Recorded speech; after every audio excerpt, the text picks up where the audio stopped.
Welcome to the second episode of The Everyday Entrepreneur. I'm Michael Johnson, the host of this. Today we are going to be talking with Greg Tietz. He has his own painting business, so learning about what that business is like and how he became an entrepreneur, all those things. So hope you enjoy.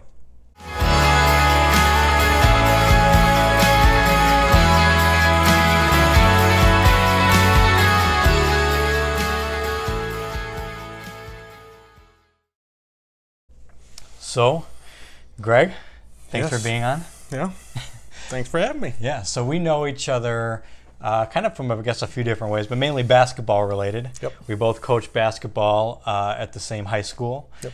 And have been doing that. How long have you been coaching there?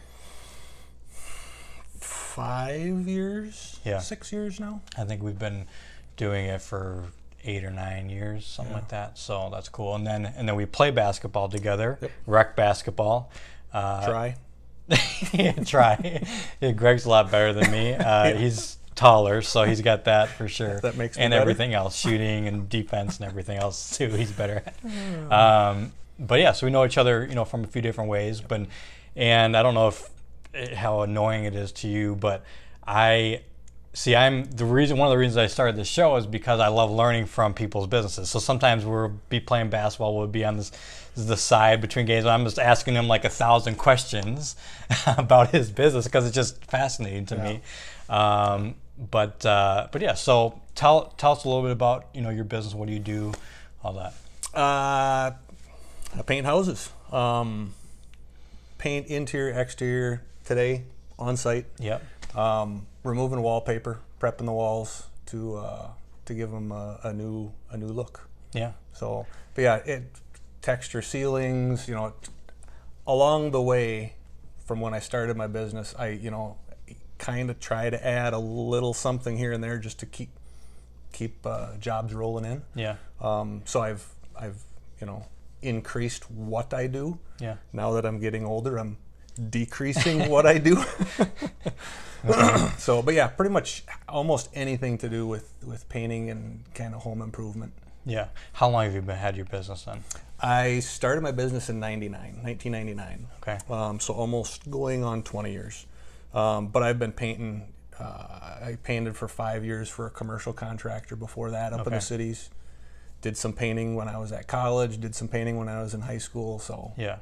Just something that kind of came naturally to you, or you just kind of found yourself into it? No, yeah. You know what? My high school basketball coach was a teacher, and in the summer he painted. So he's a family friend as well. So I started off working for him, and he didn't have as much work because he was more of a teacher, not a painter. And he'd say, "Hey, Greg, go finish this job. I'm going golfing." Yeah. But so he didn't have as much work, so I started working for his brother who had his own painting company. Okay. So then I did that for 2 or 3 summers. Yeah. And then so I kind of fell into it that way. Yeah. And it stuck. So what was it about starting your own business like that you wanted to? So you're working for commercial painter, you said? Yep. And so how did you transition from having your own business to working for yourself? So I went to school for elementary ed. Really? Okay, let me back up. Went to school for accountant.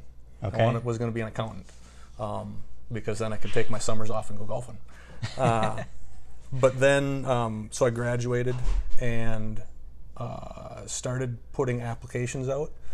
So while I was waiting for that in the summer, I said, well, what am I going to do? I need some income in the summer. So I don't even remember how I found it, but I found a guy that was hiring for painting and started working for him. Did it for 5 years, and he had upwards of 30 guys. Wow. And it was a lot. And it was all commercial work, so it wasn't any residential. Yeah. And so just by going through that and seeing the things that I didn't think were running real good, the way he was doing it, or what he was doing, or having that many guys, I'm like, I kind of get tired of it. Yeah. And thought, what, I could probably do this on my own. Mm-hmm. And talked about it with my wife and made some plans, and there we go. So did you start off doing commercial stuff or residential or both or whatever you could get? Yeah, well, kind of whatever I could get. Yeah. But mainly residential. because the commercial business and residential, as in not new residential, it was redos. Yeah. And part of that, because I went through that commercial work for the commercial contractor, I saw how that end of my business was going, or how it was run. And I had friends and kind of knew how the new house market went, and that was just not something that interested me. It was, you get in and get out as quick as you can, work as, long hours, work till 10 o'clock because it has to be done because the flooring guy has got to get in or whatever. And so I said, you know what, I'd like to get into working for homeowners, not for contractors. Sure. So that's probably a big difference, I would think. I think so. Yeah. I think so. A lot of guys like working for contractors, but I would much rather work for the homeowner. Yeah. And your business has, since '99, changed some, because you've had it where you've had people working for you. Yep. And you've had it where where you're working by yourself, right? Yeah. Right now you're by yourself. Yep. Basically. So what was it about, the ebbs and flows of that? What didn't you like about having people work for you? Having guys work for me, a couple of things that I really didn't care for were, well, one of the guy that I started off hiring had maybe a year working for, in the summer, did some outside stuff, but he really didn't have much experience. So I got to kind of train him in to do it the way I wanted the job done. Yeah. And that went pretty well. But then I hired another guy who had been painting for 25 years. So he had his own thoughts on how he wanted to do it, even though it's my business. Yeah. And I would say, this is what we're going to do. Yeah. I'd find out that he didn't do it that way. Okay. Or that he may not have done it that way, or missed something. And so I got tired of going on a job and it's not done the way I thought it should be done. Yeah. And then I'm not the boss type. I don't like the boss people around. I'm one of those who is like, you missed this. You know what? Go start another job. I'll finish this. Yeah. So less conflict. Yeah. So you talked earlier about wanting to start your own business so that you could kind of do it your own way, or do it the way you thought it should be done. Yeah. What are there benefits about having your own business, being an entrepreneur? What is it that drew you to that also? Probably the biggest thing was doing it the way I thought, and the way I wanted it done. I grew up in a small town. First two painters that I worked for were small town painters, where personally the people that you're painting for, and they know you personally, and all you're doing is you're just doing them a favor. You're getting paid for it, but you're doing them a favor. Yeah. So that's actually what really kind of drew me to it. But the other benefits are, I've got 2 daughters in there, and if they're involved in sports, guess what? I'm my own boss. Yeah. I can just okay it with the homeowner and say, hey, I'm going to go watch my daughters. Most homeowners are like, wow, cool, yeah, go watch your daughter. Yeah. So I've been able to take days off. I've been able, to do that sort of thing. Yeah, and coach. Yeah. Coach, just a kind of a personal passion is just doing those extra things and being able to fit it into my schedule. Don't have to okay it with my boss. Right. So yeah, that's cool. So when you first started your business, then how did you start getting customers? So while I was still working for this commercial contractor, I had a plan. It was, I don't know, it was probably February, March, something like that. And I had the plan, had talked about it kind of through the winter with my wife, and said, okay, how am I going to do this? Because as a painter, you're not building up a lot of income right away and customer base, because you're brand new to this area and nobody knows you. Yeah. So I wanted to book out 2 months in advance. So I started, in February or March, I started planning work in July or August. Yeah. So I started, hey, I'll be able to do this in the 1st of August. Yeah. That's really smart. Yeah, and then so I built it that way. And then, once I let my employer at the time know, it was... Then you had business already lined up. Had a couple of months lined up already. So the transition wasn't too bad. Yeah. Interesting. So, yeah. Now, how did you get those customers? Just word of mouth? Did you do any advertising? I did some advertising, local, let's see, at the time, local phone book. Yeah. I think I put one in the paper, the local paper. And then Woodbury Days, I had a booth. Yeah. Actually, I think the first year I did it out of the back of my van. Okay. So, side note, I collect sports cards. Oh, really? Cards, not cars, cards. Yeah. So baseball, basketball. Yeah. So I made plaques. Yeah. And sold them. Interesting. And that's actually kind of what I did at Woodbury Days at the business fair part of it. Yeah. Was selling that stuff, and then I'd have my banner or my logo in the background. Yeah. So I'd get people asking me about it, Mm-hmm. and so I did that probably the first 15 years that I had my own business. Yeah. So that was always, I thought, always a big thing, because lots of people walk through and lots of people see it, and then they'll see it in the newspaper and they'll see it in the phone book, and then honestly, church. Okay. Church was a big way to you know.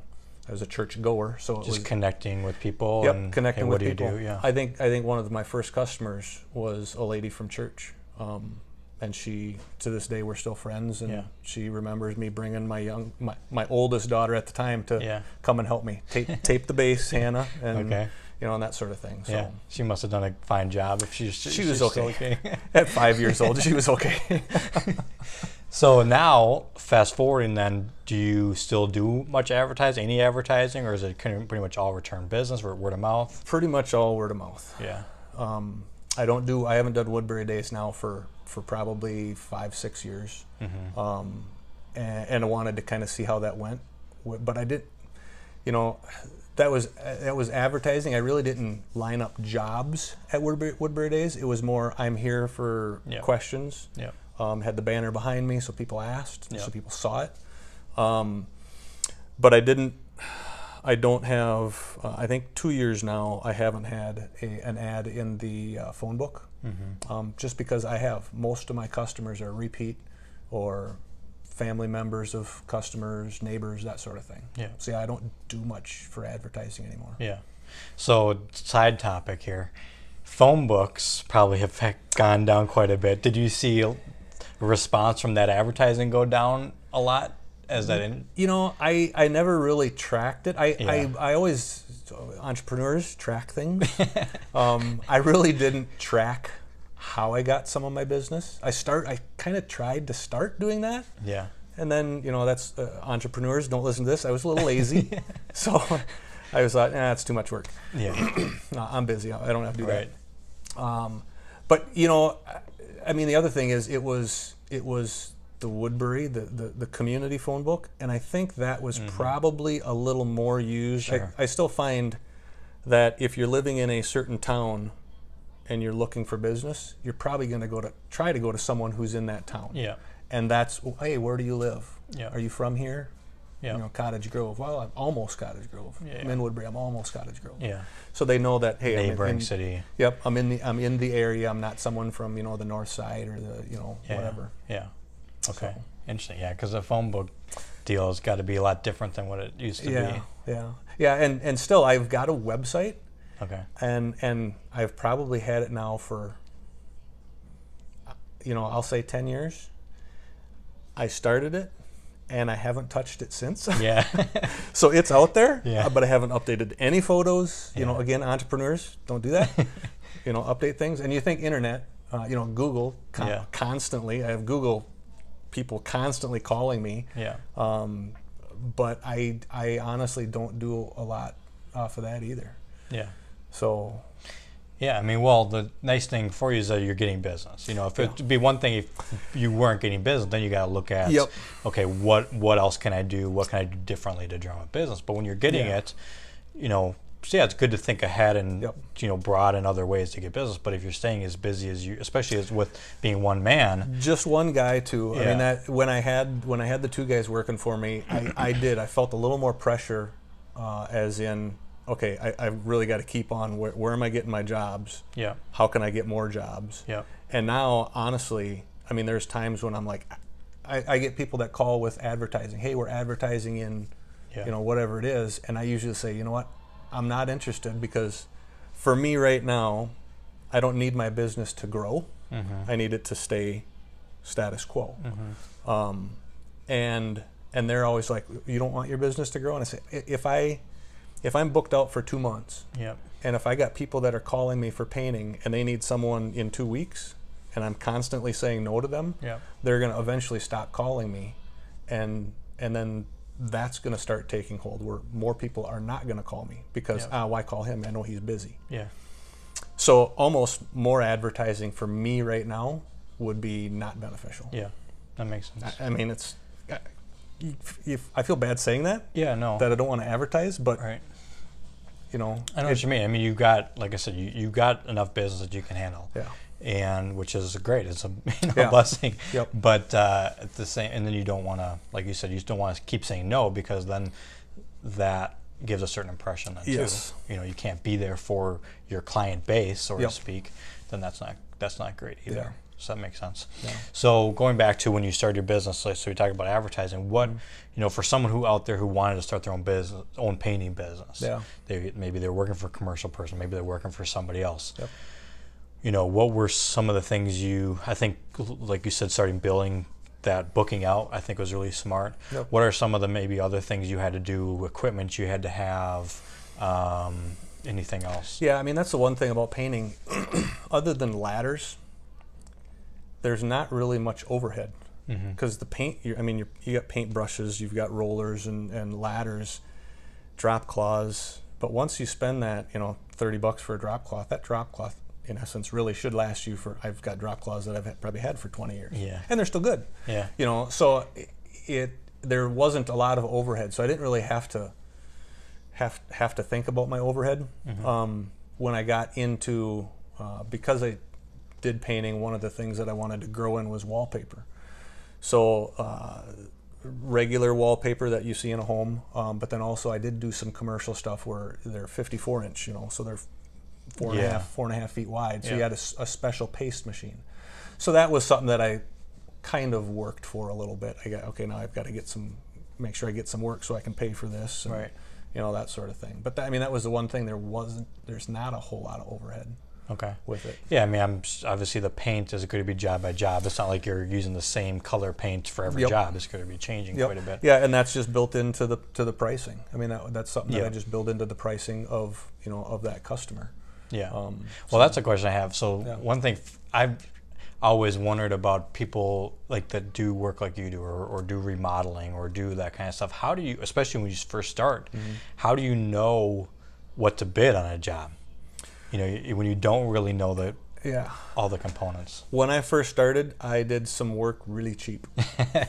I look back at, you know, some of those, actually the one lady that I was talking about that I met in church, I look back at her first estimate and I'm like, wow, I couldn't paint a bedroom for that. And it was basically her whole townhome. Yeah. You know, so and that was kind of planned that way. I wanted to go in kind of dirt cheap, Yeah. so that I could get my product out there, and show people what I can do, and I think I will say that that's probably gotten me as busy as I am, as successful as I am, is that I did it that way, and then over the time increased prices.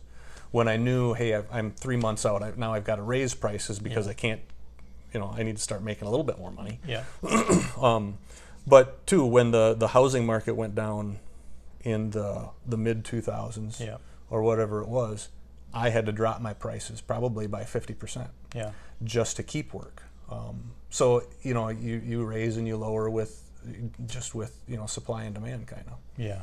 So. Well, that brings up another question for me. So you, being that you do not like new homes, you do mostly, what do you call it, redos? Redos. Yeah. Yep. From what I heard, you know, in 2008, 2009, when the housing market kind of crashed and all this stuff, did you notice, I've heard some people say because people weren't buying new homes or building new homes, some of the redo or remodeling businesses actually grew because people couldn't afford to do certain other things, but they still had some money they wanted to redo their house. Did you notice any of that? Yeah, I noticed, you know, it was hard because because the housing, the new housing market went down, a lot of those painters got into the redos. Yeah, so they got sure. into my field. Yeah, and sure. I looked at it as two different fields. You've got Yeah. new construction and you've got what I do.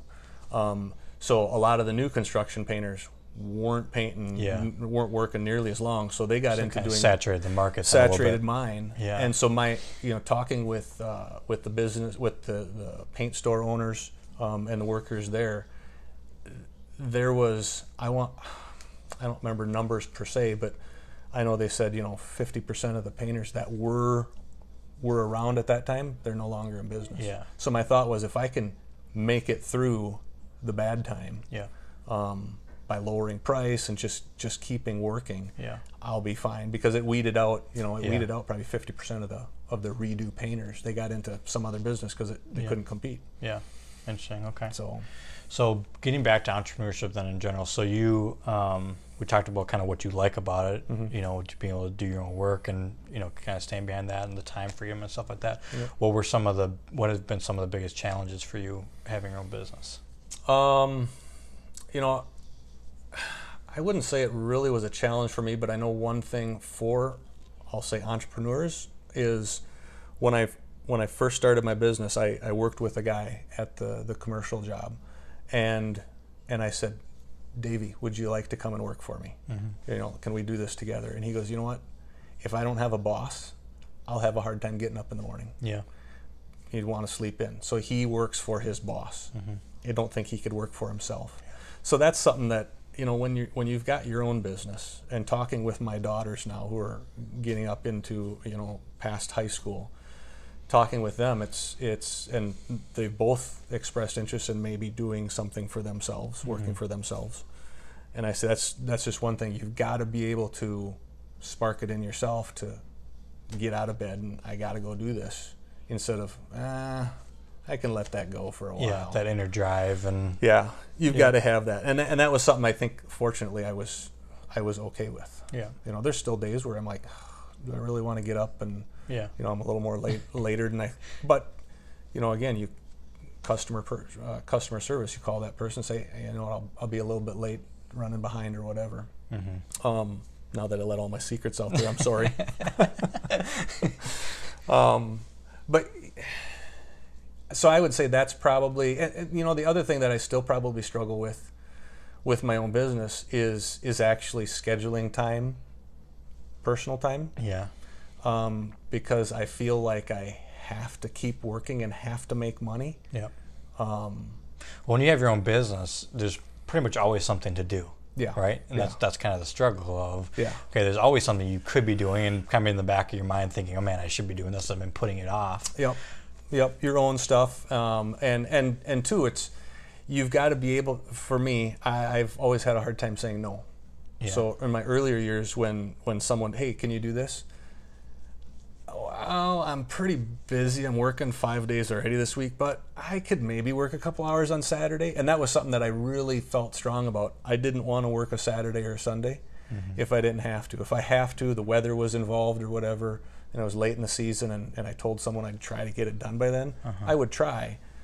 But I tried to really separate Saturdays and Sundays and evenings. Those are the times that, if I've got my own business, I want to set my own hours, and working hours is what I want to do. Don't want to do it in the evenings. So that's a little bit different, but so. Okay, interesting. Well, I mean that's cool. Painting is something I'm not good at all. I mean, anything with my hands, pretty much I'm not good at it at all. So it's always interesting to me to at least learn something about how the industry works, how your business works, specifically and stuff like that. So appreciate, your time and everything. I want to see if anybody does have any specific questions. How do you change linear square feet or buy room? I don't know what that means. How do I charge? Charge. Yeah, charge. That might be. Yeah. That's a little bit, a kind of funny background, I will say. I went to school for accounting, numbers. I changed to secondary math, numbers. I went to elementary ed, so I got my degree in elementary ed with a math concentration.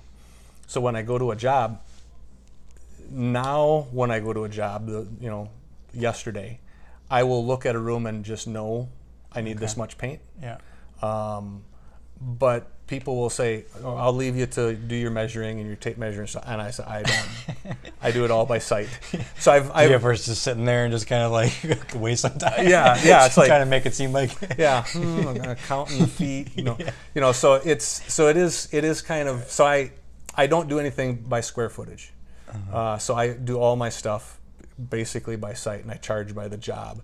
Because some jobs, the one that I'm working on, taking off wallpaper, you really don't know what you're getting into until after you get the wallpaper off the wall. Then you can say, okay, oh, there's lots of patching. Oh, there's a big crack there that I got to take care of. Yeah. Didn't see behind the wallpaper. So every room is different. You may have a room in your house where there's no patching whatsoever, and basically all it is, you're taping off and you're painting.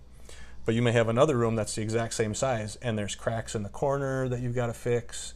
So it's patch that and then wait for it to dry, patch it again, wait for it to dry. So I've always said, you know what, I can't do it per job or by the hour, or I can't do it by the foot because every room is different. How do you estimate for that then? Experience. Yeah.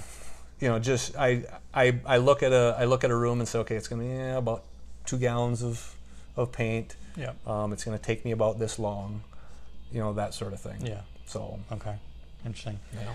Another question: do you use a spray machine? I will use I've used sprayers less and less. I don't on the walls. So if I'm doing walls in a house where people are living in, I won't spray walls. Ceilings, especially the popcorn ceilings, I'll spray those because you kind of should. Otherwise, you may make a bigger mess.